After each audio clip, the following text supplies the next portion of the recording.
I think we're here because something is happening in the world. There is a new thing that God is doing.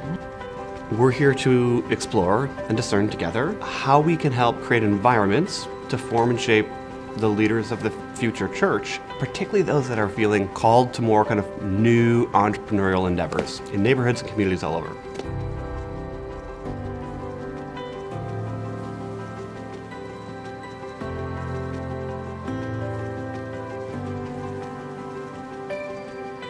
Theology has a voice in this conversation. We could just leave this to business schools, but we're not, because we think this has something to do with our vocation as a church, to catalyze the common good of our communities and not just focus on what's happening inside of church buildings.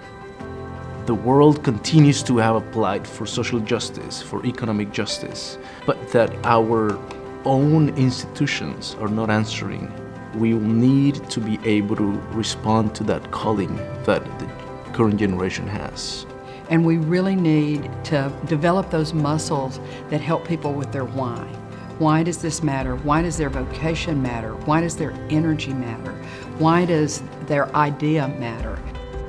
And so how do we begin to prepare people who feel called to find the convergence between faith and business, or theology and enterprise? Because the seminary can bring, again, that theological imagination that you will not find elsewhere, that storytelling and that narrative.